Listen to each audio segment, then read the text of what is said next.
All right, back again. That's the thing here with the new one, and continuing from my last PST video, this one is talking about my experience dropping university courses and also my experience with failing university courses. And starting off with the first one, dropping university courses. I remember it was my first year, second semester, where I was overhearing people talking about, oh, they had to drop courses during the last semester in order to like kind of make it through and things like that. And I was over here and I was like, wait, what? Because at that time, I thought that if you dropped courses, then you would get some kind of reprimand from the university. I thought they would either like kick you out of the university, kick you out of the program, or like it would just be a stain on your record type thing. So I was surprised that they were able to drop the courses and still be in the program, at the very least anyway. Still be in the program. And so I was just like, huh. And so it was the summer after my first year that I was looking into, okay, how do you drop courses and things like that, and like is there any penalty and things, and I figured out, oh no, you do not have to stick to your prerequisite tree. You know, that thing that outlines all your programs and what year you should do them in type thing. That was only a guide. I didn't know. So during my second year, first semester, is when I put my knowledge into action, because there was a course that I was like, oh yeah, this course is going to be a problem. So I dropped it and I was like, okay, I'll just use the money for the next semester. And so I was waiting to get the refund, and I got an automatic email saying, oh, we noticed you dropped the course, but we can't issue you a refund because you're still a full-time student. I was like, okay. So they dropped I think it was 2 or 3 more courses to put me into part-time status. And then I'm like, now what's the thing now that it ain't the thing? I'm just sitting here like, Wyclef, where's my money at? And luckily they did send it. They did send me a refund. So I was like, okay, there we go. Yeah, so that was my experience with that. So. But I will say this though, don't get too course dropping happy. I mean, in my second year, the first semester, I may have been a bit course drop happy because I was trying to get the refund. That was the only reason why I dropped that course. So I had to do it if I wanted the money. But normally what I would do after I drop a course, or before I drop a course, sorry, is I would make sure that that course is, 1, the hardest course of the lot that I'm taking, and 2, that it's not a prerequisite for something next term, or it's not a prerequisite to a course that I'm trying to take next term. So that's the criteria that I would go or check over to make sure before I drop a course, you know, to do things as smart as possible. But sometimes, you know, the course that you're trying to drop, it may be a prerequisite for the next year, or the next term. So what you would have to do, or what I did was, okay, is it possible for me to take this course like either the next term or over the summer, you know, or do I have to wait a full year to come back and do this one course, you know, because if I do, then it might not be worth dropping it. But that's all things that you kind of have to gauge and things like that, and that's what I had to do. I just gauged it and see, is it worth doing a whole year for this course or waiting a whole year to come do this course. And that's kind of how I went about dropping courses thereafter my first time dropping a course. But also too, I should say, a bit of advice I would give is don't drop the easiest courses. You know, some people may think, oh, I'll just drop the easiest one and focus on the hard. No, drop the hard, focus on the easy. That's just been my experience with it. I feel like doing the easier courses, it helps not only build your confidence, but it builds your GPA too. So it makes it easier to then go into the harder ones, as opposed to doing the harder ones and then it can really knock you down. At least that's been my experience. So I would always say drop the harder courses and push those off to a different semester. Because some courses, you know, some of the harder courses, they may be taking place in some of the worst times, like the winter. You know, it's like everything's already down and gloomy and cold. It's like, no, try to see if you can do that course in the summer or in the fall. It can make a big difference. and I'll talk about that later. But anyway, yeah. And also, don't let people discourage you from dropping courses. You know, some people, when I would say I'm only taking 2 courses, they would make it seem like, oh, I'm slacking and things like that. It's like, oh no. Those times I was taking 2 or 3 courses, look at the grades that I had on those. They were B+ or higher. You know, I wasn't just skating by type of thing. No, I was putting in the work. And it was nice to have that free time because, you know, sometimes you need that for your just physical well-being and mental well-being, let alone your academic well-being. So don't let people discourage you. You know, they can also take 2, 3 courses if they want. So it's not exclusive to just me. But anyway, yeah, people always love to do that. But if you can't take the full load, then you're not built for it tough. Alright, that's enough of that. But yeah, like I said, just don't let people discourage you, and do what's best for you.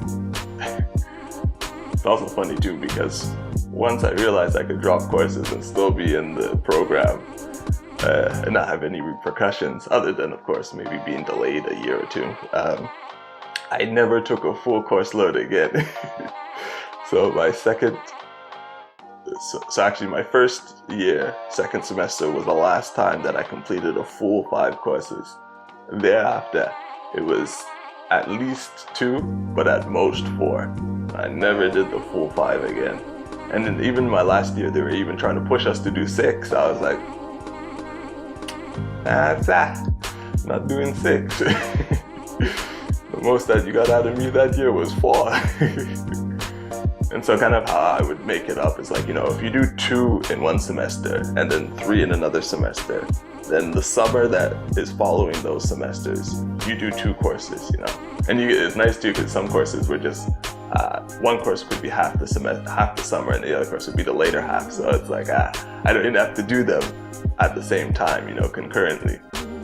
So, you know, make it work, you know, you can do it that way, and you can still act like you're doing a full course load, but it's just spread out over semesters.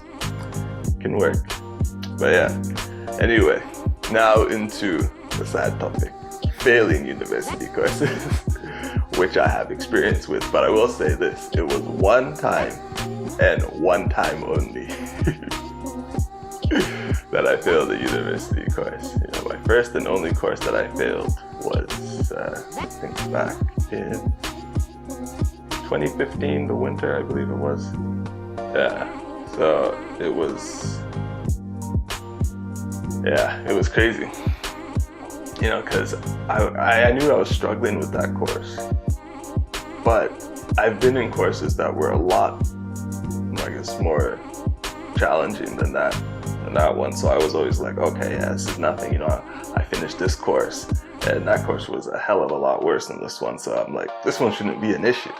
So I just had that confidence going in, and you know, even during the exam, I'm like, okay, this exam, I have no idea what is being said, but you know, I've had exams like this and I still pass, so let me just do my thing. And it crushed me, you know. Came back, you know, from that exam thinking that, okay, it's not going to be the best, but I didn't think I was going to fail. And then the grades come out and it's like F. I'm like, didn't tell anyone for a while. I was just crushed. So my first fail, like when that happens to you, you know, I was already shaky about the program, I was already shaky about, you know, pursuing my degree field as a career. And then after this, it was just like solidifying that. And then it was even making me over dramatic and thinking that, oh, maybe I should just drop out of university altogether. What's the point, you know? But yeah, you know, I don't know if anyone else has experiences like that, but you know, don't let that one fail, you know, dissuade you from continuing, because you know, you made it into the university, you made it into the program, and you made it up into that course. So, you know, you got the intellect to pass and to do it. assuming you didn't cheat your way through. So don't let people, people always, like I said, they always look to shame when they hear that you failed something or when you dropped something, It's always like, oh, you're not made for this. It's like, are you sure? Especially the academic advisors. You're doing well. They're all about, oh yeah, do this, you should try doing this. You fail one course, or you have, a few bad courses where you didn't fail, but you didn't do as good as probably they would expect. And all of a sudden they're looking at you like, maybe you should do this instead. And I'm like, as if you don't have a chance to like make it through the program or anything like that. And the funny thing too is that, most people, when they graduate these programs, they're never asked really about their GPA or about, how well did you do in this course type of thing. Like, people just see that you have the degree and that's it. So, I mean, if you have the passion for what it is you're doing, I don't know why people always love to really play it like, oh, you failing a course or you not having a real high GPA is gonna just hinder you completely, It's all about your experience and what you know, not what you can, not what you regurgitated on an exam. So I don't know. I think people put too much weight on one, a degree, and two, your grades. I think there's way too much weight on those two things. But yeah, that's on an aside. But anyway, yeah. I mean, when I failed that course, like I said, it took me a while to get over it. I was really, really shocked, and I was thinking to myself, is this the best I could get?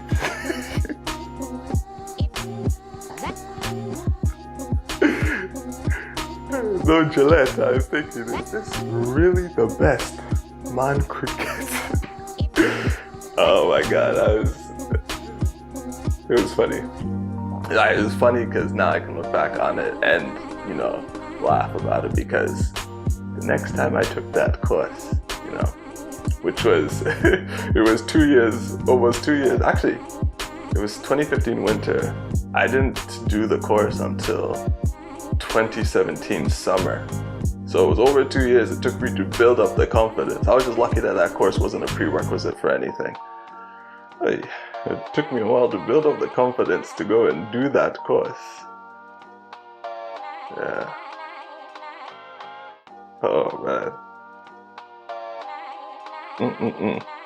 Took me a while. Like I said, it really knocked me down. But you know what? Like I said, that course I took was 2015 winter. I took it again in the summer. Much better time for taking a hard course, fellas. And of course the prof was different as well, so maybe that helped too. But, just that change of time. Not only in between that lapse, but the time that you take the course, the actual semester, can make a difference. So, don't ever think that it's the best you can get. I took that course. I passed. It might not have been the greatest pass, but I passed it. The next time I took it, I passed it. And I was not even thinking too highly even going into it, but I just knew that this had to be done at some point, so let me do it now. This is the best time. You just go in. Sucks that you have to redo all that work again, but you redo it, you know where you made your mistakes, and you do better. And I passed. A fail is never your best, I'll say that right now, so if you ever think that, oh, I did my best, or if anyone tells you that, this is the best you can get, it's not the best. There's always more you can do, there's always something different you could have done, regardless of your grade, whether it's an F, whether it's an A+, there's always something else you could do differently, so, don't think that this is it, because that's not the thing, fellas. You can do more. Always do more. Yeah, that was my experience with those two, and I don't know. I think I said everything that I wanted to say. But if I didn't, then I guess I'll probably leave a comment down below. But just don't let people discourage you about those two things. You just keep at it. Do what's best for you, and you'll be all right. In the end, I got my degree, so that's it. And as always, that's the thing.